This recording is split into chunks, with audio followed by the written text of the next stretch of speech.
MP27 Ironhide has landed recently, proudly bearing the Nissan emblem and finally giving fans the figure they've been asking for. A blocky old-timer that turns into a red minivan. So, what can we here at Toyhax do to help you make your masterpiece Ironhide even better?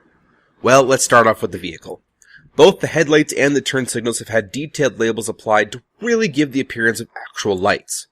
The face behind the windshield has been given black stickers to help make it stand out for those that appreciate the G1 nod. Along the bottom, black trim has been applied much the same way that some of the original cherry vignettes came, and we think it gives a nice overall look to the van. On the left side of the van, which is passenger side in Japan, there's a molded sliding door, and where the indentation is, we've added a metallic silver strip that really highlights the sliding door track that is clearly visible on the actual vehicle for that extra touch of realism. On the back window, where an inaccurate red used to pronounce itself quite loudly, we've covered that up with a blue window shape that matches quite nicely with the existing windows. It matches so well sometimes that it's easy to forget it's even there, and that it's another window. And finally, on the back, two license plates can be seen, the first of which is a standard Washington plate that says Ironhide, or the second one that phonetically spells out the iconic accent, Ironhide. So then on to robot mode. And starting off with the battle sled, we see tons of G1 inspiration all over, from the inner sides to the chrome plating on the floor, and indentations that really help make this not just a red chunk of plastic. The accessories too also get some detail as well. The two pistols have had chrome applied to the indentations to make them pop rather hard.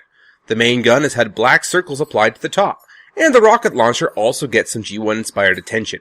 So then, what has Ironhide himself received? Well, let's work from the ground up. The toes have been given chrome that wraps around. This is a reference to the toy in which the bumper flipped up to produce feet. And speaking of toy reference, we are quite happy to provide G1 inspired stickers that make the legs look rather interesting instead of just big red blocks. The centerpiece above the waist has had honeycomb grille plating applied to the indentation to give the appearance of a grille, or a radiator if you will, to make the waist look that much more interesting to look at. The arms have been given details on the forearm in the form of radioactive symbols and safety chevrons that make a bold statement. On the front of the forearm, we've applied two things. First, a chrome strip that's small and yet really makes the arm look just that much better.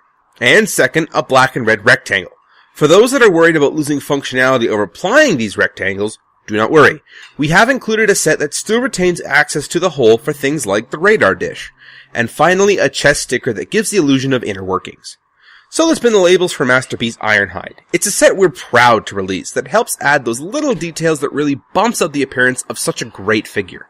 Until next time from all of us at Toyhax.com.